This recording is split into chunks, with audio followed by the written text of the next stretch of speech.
Hello friend, welcome to my YouTube channel Parmar Rajesh બ્લોગમાં આપનું ફરી એકવાર હાર્દિક સ્વાગત છે. દર્શક મિત્રો, આજનો દિવસ એટલે એકદમ પવિત્ર દિવસ. આજનો દિવસ છે ગુરુ પૂર્ણિમાનો દિવસ, અને ગુરુ પૂર્ણિમાનો દિવસ એટલે સારામાં સારો દિવસ કહેવાય કે ગુરુ આપણને અંધકારમાંથી સૂર્યના પ્રકાશ તરફ વાળે, ટૂંકમાં જીવનમાં અધોગતિમાંથી ઉધર્વ ગતિ તરફ લઈ જાય, અને ગુરુ કહેવાય. એ આજનો પવિત્ર દિવસ છે. અને આપણે અત્યારે આવી પહોંચ્યા છીએ તરસાડી. બારડોલીથી લગભગ 5-6 કિલોમીટર દૂર આ પેટ્રોલ પંપ છે, અને અહીંથી આપણે જવાનું છે હવે સાપુતારા. સાપુતારા લગભગ 100 ઉપર કિલોમીટર છે. દર્શક મિત્રો, સવારે હું તમને સુરતથી ન બતાવી શક્યાનું કારણ એ હતું કે ત્યાં આજુબાજુના વિસ્તારમાં થોડો વરસાદ હતો. તો બની રહ્યો અમારા બ્લોગમાં કન્ટિન્યુ, અને હું તમને સાપુતારાનો પૂરો ઘાટ બતાવીશ. ગુરુ બિન જ્ઞાન ઉપજે નહીં, ને ગુરુ બિના મીટે ના ભેદ. આ ગુરુ બિના સંશય ના ટળે, ભલે વાંચે સારો વેદ. દર્શક મિત્રો, ગુરુ પૂર્ણિમાની આપ સૌને હાર્દિક શુભકામનાઓ. ગુરુજીના દર્શન કરવા જજો અને ગુરુનો મહિમા ગાજો, કારણ કે ગુરુની કૃપાથી જ આપણને ઈશ્વરની પ્રાપ્ત થાય છે અને જ્ઞાન પણ મળે છે. તો દર્શક મિત્રો, આજે આપણે એક્સપ્લોર કરવાનો છે Saputara hill station. Saputara hill station ગુજરાતનું એકમાત્ર હિલ સ્ટેશન છે, જેને ગુજરાતના આંખોનો તારા કહેવામાં આવે છે. તો દર્શક મિત્રો, આ જે તમને રસ્તો દેખાઈ રહ્યો છે તે બારડોલીથી મહુવાવાળો રોડ છે, અને આ ખૂબસૂરત રોડ ઉપર આપણે આ રોડ તરફ જવાનું છે. તો ચાલો જઈએ ખૂબસૂરત નજારો માણતા આપણે સાપુતારા ઘાટ ઉપર.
તો આપણે અત્યારે આવી પહોંચ્યા છીએ વધઈ, અને વધઈથી સાપુતારા લગભગ 50 કિલોમીટર જેટલું દૂર છે. જો આ પાછળ દેખાય છે જે છે ડાંગના બાંબુ બોટનિકલ ગાર્ડન છે વધઈ, અને ત્યાં એની એન્ટ્રી ફી પર પર્સન 20 રૂપિયા છે. તમે સાપુતારા રોડ ઉપર તમે આવો તો અહીંથી વાંસદા 18 કિલોમીટર જેટલું દૂર થાય છે, અને અહીંથી સાપુતારા 50 કિલોમીટર જેટલું દૂર થાય છે. તો ચાલો હવે જઈએ સાપુતારા.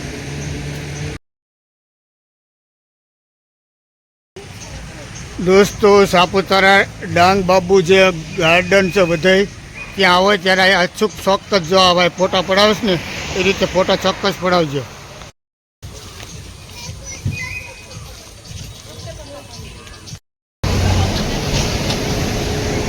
દોસ્તો, વધઈથી બોટિક ગાર્ડનથી 1 કિલોમીટર જેટલા આગળ આવો એટલે ગીરા ધોધ છે, અને ગીરા ધોધ લગભગ રોડ ઉપરથી 1.5 કિલોમીટર દૂર છે. તો ચાલો આપણે જઈએ હવે ગીરા ધોધ ઉપર.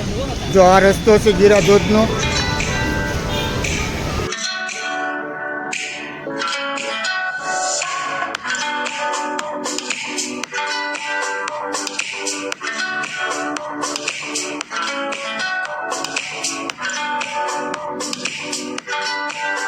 ઉજ્જૈનના હાઈવે ઉપરથી આવો એટલે ગીરા ધોધ, અને ગીરા ધોધમાં અહીંયા તમારે ટિકિટ લેવી પડશે.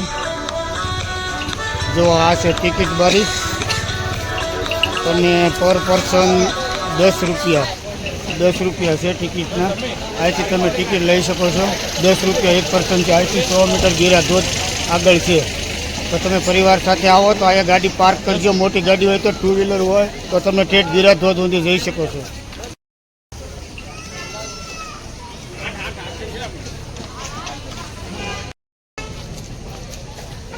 આપણે હવે જઈ રહ્યા છીએ ગીરા ધોધ. ગીરા ધોધ લગભગ 100 મીટર જેટલો દૂર છે. અને જુઓ ટ્રાફિક, આજે રવિવાર છે ને એટલે ખૂબ મોટા પ્રમાણમાં પર્યટકો લોકો આવી રહ્યા છે. વરસાદ જેવું વાતાવરણ છે. જો વાહ ભાઈ.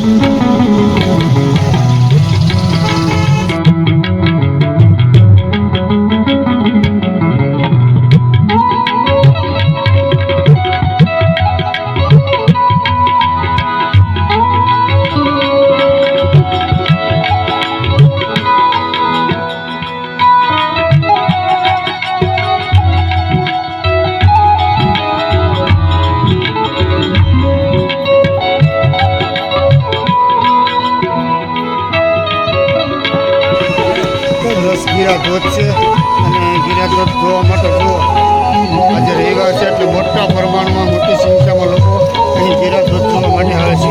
વાહ સરસ છે. ચાલો તમે સાવ નજીક જઈને લઈ જાઓ. ગીરા ધોધ, આ નદી ઉપરનો પ્રવાહ એટલે ગીરા ધોધ. વાહ,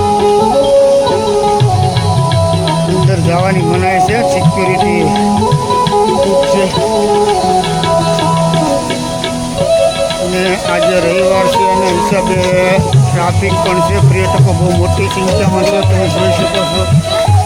વાહ, લોકો ફરવા માટે ખૂબ જ આવે છે. વરસાદી વાતાવરણ હોવા છતાં પણ લોકો બહુ જ મોટી સંખ્યામાં પર્યટક છે. એ લોકો ફોટોશૂટ માટે ખાસ આવે.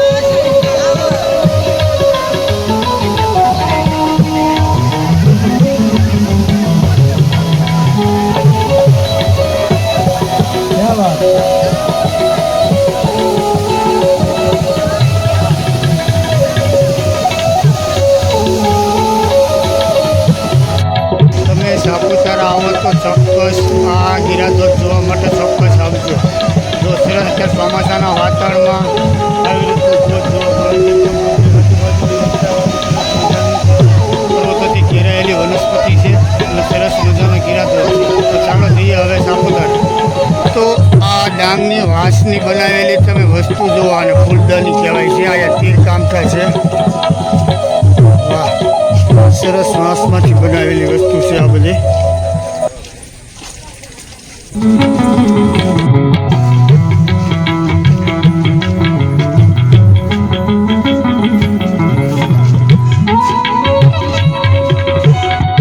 દોસ્તો આ છે અંબિકા નદી.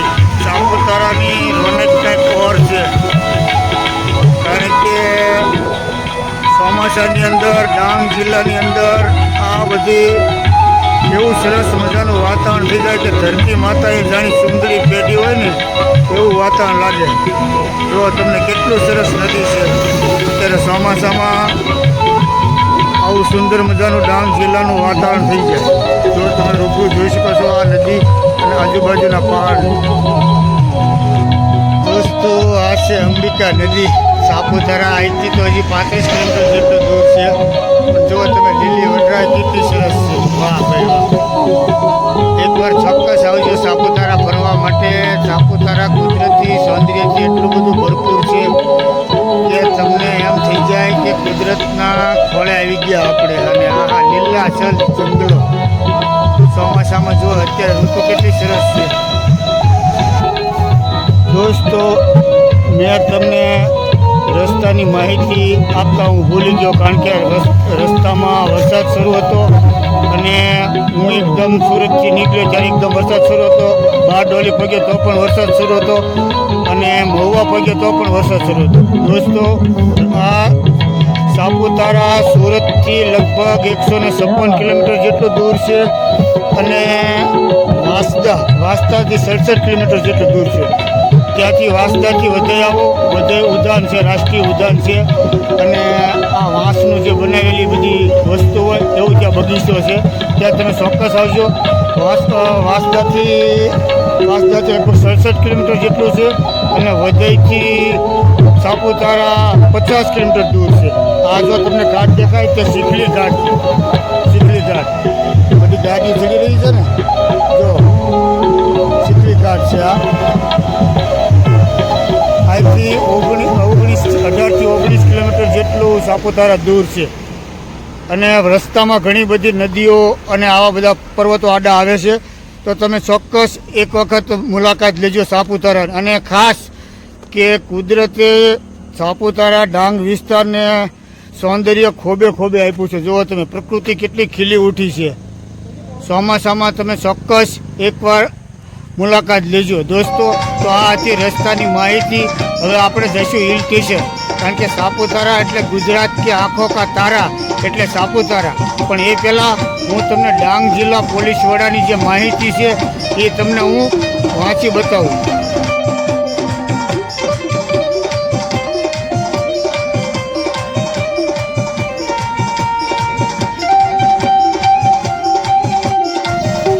દોસ્તો, તમે મોટર લઈને નીકળો કે તમારી પાસે 2 વ્હીલર ગાડી હોય કે બસમાં આવો, સરકારે રસ્તા એકદમ સરસ બનાવી નાખ્યા છે.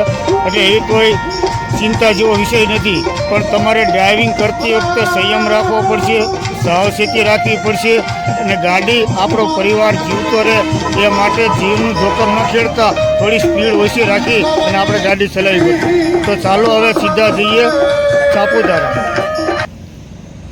દોસ્તો, વઘઈથી ચીખલી અને સાપુતારા રોડ ઉપર આવો ત્યારે વચ્ચે એક આ ઘાટ આવે છે, જ્યાં સોમનાથભાઈ ને, હા, સોમનાથભાઈના મકાઈનો સ્ટોલ છે, પીળ છે, બટર છે, તેમજ બાફેલી મકાઈ બધું તમને વ્યવસ્થિત મળશે અને તમને અહીંથી પૂરેપૂરું માર્ગદર્શન પણ સાપુતારા વિશે મળશે.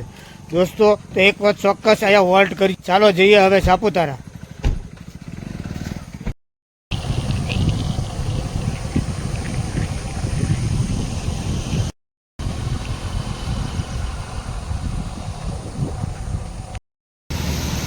તો ગાઈઝ, આજથી તમે સાપુતારા લગભગ 8 કિલોમીટર છે. વચ્ચે રસ્તો એક આવે છે, ત્યાં 2 રસ્તા આવે છે. એક રસ્તો જાય છે સબરીધામ. સબરીધામ છે અહીંથી 66 કિલોમીટર. જો આ રસ્તો સબરીધામનો છે. અને પંપા સરોવર 59 કિલોમીટર છે અને આહવા 32 કિલોમીટર છે. એ રસ્તે તમારે નથી જવાનું, તમારે જવાનું છે આ રસ્તે સાપુતારા 8 કિલોમીટર દૂર છે. તો ચાલો જઈએ હવે સાપુતારા. કુદરતી સૌંદર્યને માણતા જો કેટલું ટ્રાફિક છે, કેટલું માણસો આવે છે. વાહ ભાઈ. દોસ્તો, સાપુતારા આવી ગયું. સાપુતારા આજથી 5 કિલોમીટર જેટલું દૂર છે. દોસ્તો, જો સામું દેખાય તે સાપુતારા. વાહ, ગુજરાત કે આંખો કા તારા એટલે સાપુતારા. દોસ્તો, સાપુતારા 2 કે 3 કિલોમીટર જેટલું દૂર છે. એટલે એના ઘાટ ઉપરથી નીચે જોજો એક સરસ મજાનું ગામ છે. એટલે હું તમને ઝૂમ કરીને બતાવું. કુદરતના ખોળે વસતું આ નાનકડું ગામ જુઓ.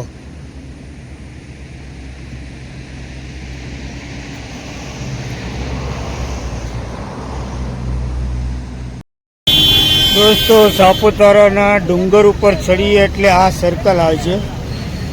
જુઓ તમે, આ સર્કલ દેખાય છે ને, આ સર્કલ આવે એટલે સર્કલની જમણી સાઈડ છે લેક. આપણે તે બાજુ જવાનું છે. આ બાજુ છે એ સનસેટ પોઈન્ટ છે અને બીજી બાજુ એક જાતના બોર્ડ મારેલા છે. આવી રીતના જો આ બોર્ડ મારેલા છે. તમે ઉપર આવો સાપુતારામાં તો કાંઈ પણ મૂંઝાવાની જરૂર નથી. આવી રીતે બધા બોર્ડ મારેલા છે અને અહીંથી તમે ગમે ત્યાં તમારે જવું હોય, સનસેટ પોઈન્ટ છે, રોપવે છે, ગવર્નર હિલ છે, એ બધી જગ્યાએ તમે જઈ શકો છો. અને અહીંથી આપણે જવાનું છે હવે સીધું સનસેટ પોઈન્ટ. હા સાચું, સોરી, ગાર્ડનમાં લેક જેનું વખણાય છે, ત્યાં બોટિંગ થાય છે, ઘણી બધી એક્ટિવિટી થાય છે. તો હું તમને ત્યાં લઈ જઈને બતાવું. ચાલો તો જઈએ આપણે હવે સીધા તળાવ તરફ. દોસ્તો, તમે આ સાપુતારા ડુંગર ઉપર આવો એટલે પ્રવાસન માહિતી કેન્દ્ર છે, અને ત્યાં તમે સ્કૂટર, મોટર કે કોઈ પણ બસ વાહન લઈને આવો તો અહીંયા પાર્ક કરજો.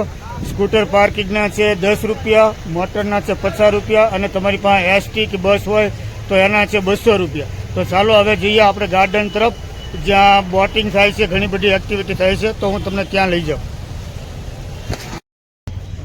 દોસ્તો, આ માહિતી પ્રવાસન માહિતી કેન્દ્રમાં આવો એટલે કે આ કેન્દ્રની સામે જ તે એકદમ ગાર્ડન અને તળાવ છે. આપણે ત્યાં જઈએ અને સીધા તળાવમાં એક્ટિવિટી શું શું થાય છે, બોટિંગ થાય છે કે એ બધું જોઈએ, અને હું તમને પૂરી માહિતી આપીશ. તો બની રહ્યો આ બ્લોગમાં કન્ટિન્યુ.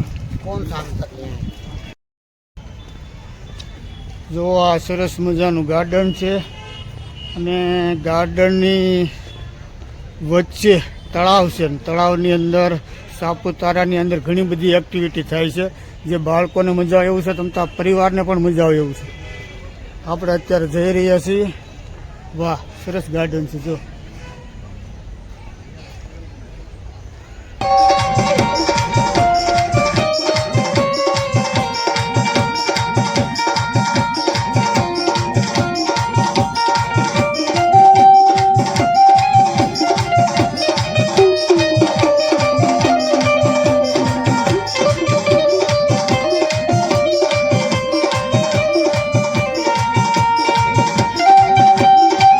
ગાર્ડન જો દોસ્તો,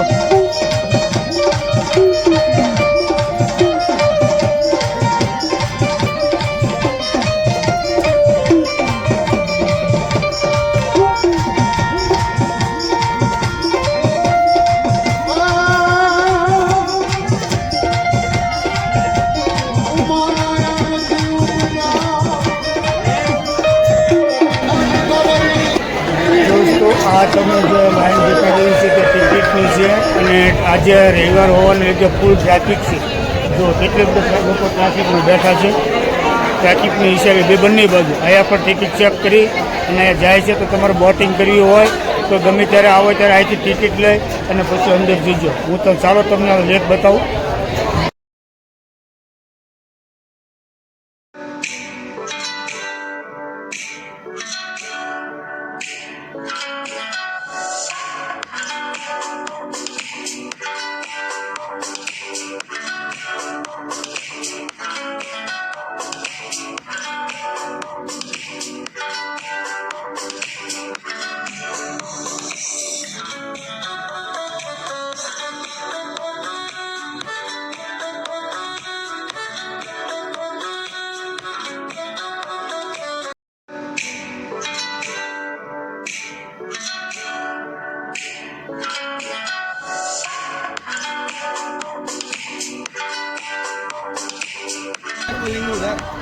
દોસ્તો, તમે સાપુતારામાં આવો એટલે આ તળાવે ચોક્કસ આવજો. જો બધા ફોટોશૂટ કરાવી રહ્યા છે, અને આ બાજુ બોટિંગ કરી રહ્યા છે.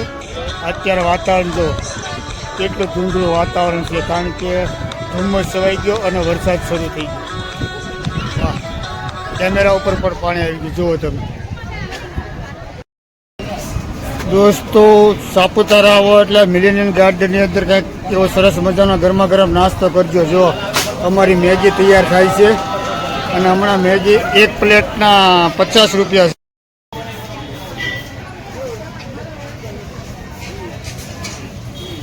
દોસ્તો, ઓલરેડી અમારી મેગી તૈયાર થઈ ગઈ છે મેગી, અને હવે નાસ્તો કરીને પછી જઈએ આપણે સનસેટ પોઈન્ટ તરફ. અને પેરાગ્લાઇડિંગ તો અત્યારે બંધ છે એવું કહેવાય છે. પેરાગ્લાઇડિંગ અને રોપવે બી બંધ છે, છતાં પણ આપણે જોઈ, જો ચાલુ હોય તો હું તમને બતાવવાની કોશિશ કરીશ. બહુ સરસ મેગી બનાવી ભાઈ, દિલથી. તમે ગાર્ડનમાં આવો અને બોટિંગ રાઇટિંગ માટે આવો તો એકવાર ચોક્કસ આ ભાઈની મેગી ખાજો.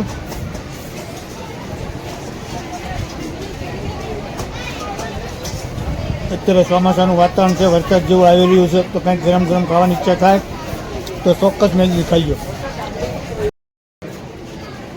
તો સ્ટોલવાળા રાજભાઈની મહેંદી ખાધી મેગી, અને હવે જઈએ આપણે સનસેટ ઉપર. બહુ સરસ મેગી બનાવી ભાઈ, દિલથી.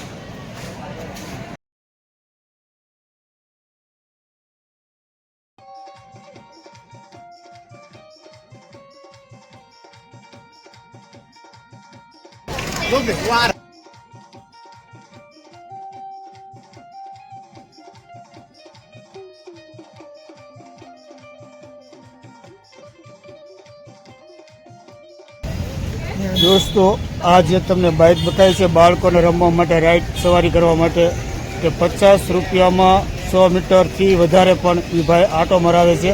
તો તમે અચૂક એકવાર તમારા બાળકને આમાં બેસાડજો.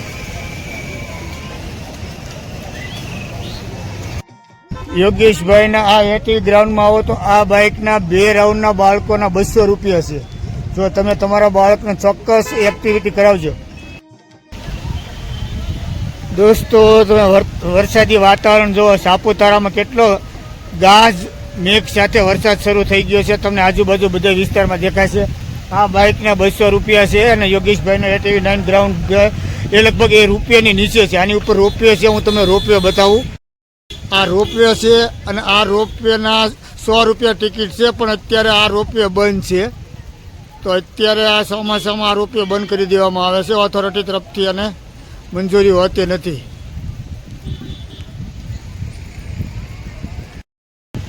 તમે વરસાદના વાદળા નિહાળો. દર્શક મિત્રો જુઓ, સાપુતારા કેટલું સુંદર લાગે. વાદળા બધા નીચે સાપુતારાના ડુંગરાને ભટકાઈને જાય છે. આપણે ત્યાં ઉપર જઈશું, એને ગવર્નર હિલ તરીકે કહેવાય છે. જો આ ધુમ્મસ દેખાય ને તમને, આ ધુમ્મસ દેખાય છે, ધુમ્મસ નથી પણ વાદળો છે. આ વાદળો ચારે બાજુ તમે જો, આ બધા વાદળો છે. કાંઈ દેખાતું નથી, એટલા બધા વાદળો છે ચારે બાજુ. જો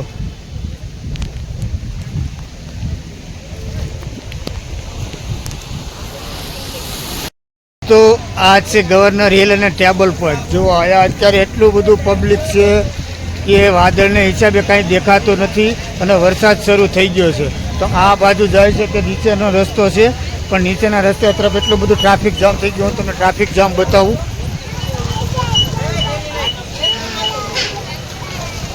જો આ નીચેનો રસ્તો એકદમ ટ્રાફિક જામ છે, પણ વાદળો ઘસાઈને જાય છે. વાદળો ઘસાઈને જાય છે એટલે કાંઈ દેખાતું નથી. આ યુ સારો છે, અહીંથી નીચેનો નજારો ખૂબ જ સરસ મળે. આ બાજુ જુઓ તમે કેટલું ટ્રાફિક છે. અત્યારે થોડો થોડો વરસાદ રહી ગયો છે, પણ તોય તે વાદળના હિસાબે કોઈ વસ્તુ દેખાતી નથી. ટેબલ પોઈન્ટ ઉપરનું વાતાવરણ જુઓ. વાહ ભાઈ વાહ, ધુમ્મસ ધુમ્મસ વાદળ.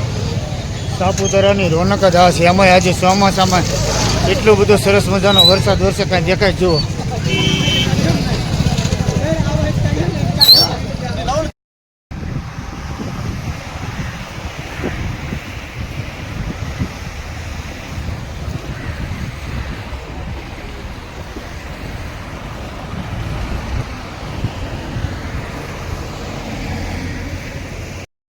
તો દોસ્તો, આ તો ગુજરાતના હિલ સ્ટેશન એટલે સાપુતારા. ગુજરાતનું એકમાત્ર હિલ સ્ટેશન એટલે સાપુતારાનો વિડીયો. દોસ્તો, સાપુતારાની અંદર લગભગ 2 કલાક જેટલો વરસાદ વરસ્યો. જો હજી ધુમ્મસ દેખાય છે. 2 કલાક જેટલો વરસાદ વરસ્યો. તો ત્યાં આજુબાજુનું વાતાવરણ બધું ધૂંધળું થઈ ગયું. દર્શક મિત્રો, જો આ વિડીયો તમને ગમ્યો હોય તો લાઈક કરજો, શેર કરજો, અને નવા હોય તો ચેનલને સબસ્ક્રાઈબ કરજો. તો મળીએ બીજા આવા જ નવા બ્લોગ સાથે. ત્યાં સુધી રજા લઈ. વિડીયો પૂરો જોવા બદલ ખૂબ ખૂબ ધન્યવાદ. આવજો. આપને બધાને ગુરુ પૂર્ણિમાના ખૂબ ખૂબ શુભેચ્છાઓ. જય માતાજી, હર હર મહાદેવ.